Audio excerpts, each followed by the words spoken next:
He's a red beast on that barbecue, on the grill or the smoker. He knows just what to do.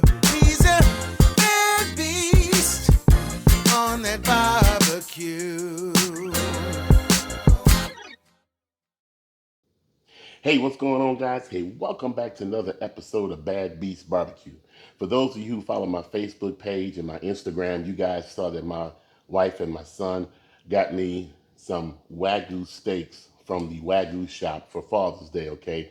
This will be my first time trying a Wagyu steak. I've traveled all around the world in my military career. I've been in Japan for 7 years, and I've even had Kobe beef. So I'm really interested in seeing what's the difference between this Wagyu and Kobe beef, okay? I hear that if it's cooked properly and with the fat content in the steak, that it literally melts in your mouth like beef butter. And so that's what I'm anticipating. I'm looking forward to trying this, okay? I've already taken the steaks out of the box here. This is where they came in. The Wagyu shop had a Father's Day special that the wife picked up for me, and I'll show you a picture of it here.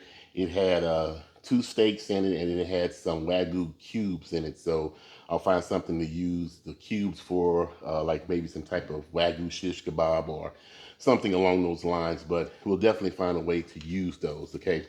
The pack came with a certification certificate. I guess I need to put it right side up. Certification certificate saying that this is grade 5 Wagyu meat from Japan, okay? And there's a whole write-up that comes with it. This is what's called as olive Wagyu because the cattle is fed olive leaves and olive branches and things of that nature in order to increase the fat content of the beef itself, okay? So the package comes with all this storyline and comes with instructions and stuff. So if you're interested in getting some Wagyu, definitely check out the Wagyu shop, okay? So, hey, that's enough talk. We're going to go ahead and do this quick cook. We're doing a reverse sear on it, and then we'll give a taste test, and we'll let you know how it turns out, okay? So, hey, don't go nowhere.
All right, guys, so we're finished cooking our A5 Japanese Wagyu steak. Smells fantastic. Just to recap, we threw it on the RecTech 700 at 225 degrees. Let it cook up to a temperature of 120, 121 degrees. Then we used the grill blazer to sear it, and now we're letting it rest, and we're going to cut it in about 5 minutes. So I'm gonna bring the camera close and let's see how we did. All right, so this being my first Wagyu steak, I hope I did it some justice. Let's use our Dow Strong knife and see what we got. It looks like the beginning of it is a little bit closer to medium well than medium rare, but it is a thin steak.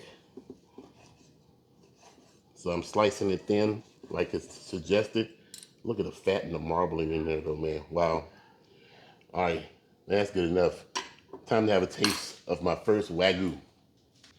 All right, so guys, this is my first taste of Wagyu A5 Japanese steak. Let's see what we got here. Smells great, man. Wow.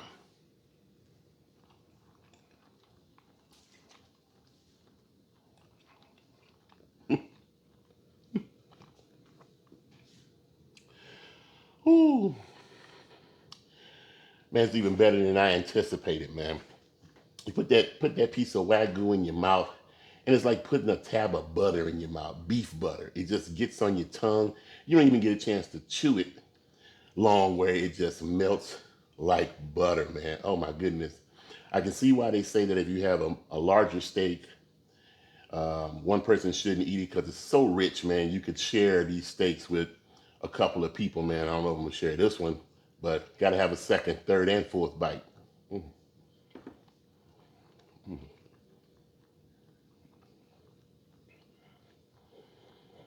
Wow. Ooh, I am in heaven. Man, I cannot wait to finish eating this Wagyu steak, man. All right, guys. So I had to take a pause and go upstairs and finish my steak. It was really, really rich. Like I said, I didn't take the time to make any rice or something else to go along with it to help with the richness of the steak. So next time I cook the other Wagyu steak that came in the box, which is an American Wagyu steak, I'll definitely make some maybe some Japanese rice or something to go along with it. Okay. What I can say is that it was one of the most flavorful steaks I have ever had in my life. And like I said, I've been all around the world, and then I've had steaks all over the place. And man, that thing there, man, it's like if the steak was any bigger, I definitely would have had to have another person at least to help share it with because of such the richness. But the flavor is just unparalleled. Okay, all we did is season it with salt, pepper, and garlic, and like I said, put it in the RecTech 700 for until it reached 120 degrees, and I hit it with the grill blazer to sear it, and it came out fantastic. I thought I had overcooked it, but looking at it once I sliced it and stuff, the pink was there, and it looked fantastic. So once again, I want to thank my wife and my son for a fantastic gift. You know, if you cook long enough, like I said before, you need to kind of try to experience some of the finer things that are out there at least once in your life, just to see what you might be missing, or at least to get a gauge of what's out there. So, but hey, that's about it. We used our Dow Strong knife, of course, to slice our Wagyu steak. So if you're interested, use the affiliate link down in the description block. It'll get you 10% off your entire order and get a little kickback to the channel. Also, if you're looking for some Bad Beast merchandise, hey, check out www.badbeastbarbecue.com and get you some shirts out there for the summertime barbecue season, okay? And finally, if you're looking for a RecTech grill, check out the description block. I have an affiliate link down in the description block. That'll get you, I think, a little something off on your order from anything from RecTech, and also give the channel a little something back, okay? So check out the affiliate links, all right? But other than that, that's all we have time for, man. I think I'm going to smoke me a cigar and have me a stiff drink after I drink this beer, because that Wagyu steak was otherworldly, man. It was fantastic. So I can see what all the hype is about, okay? But like we always say, where there's smoke, there's fire. If it's fire, then damn it, there just might be a barbecue there. Hey, as always, hey, we'll see you guys around the smoker.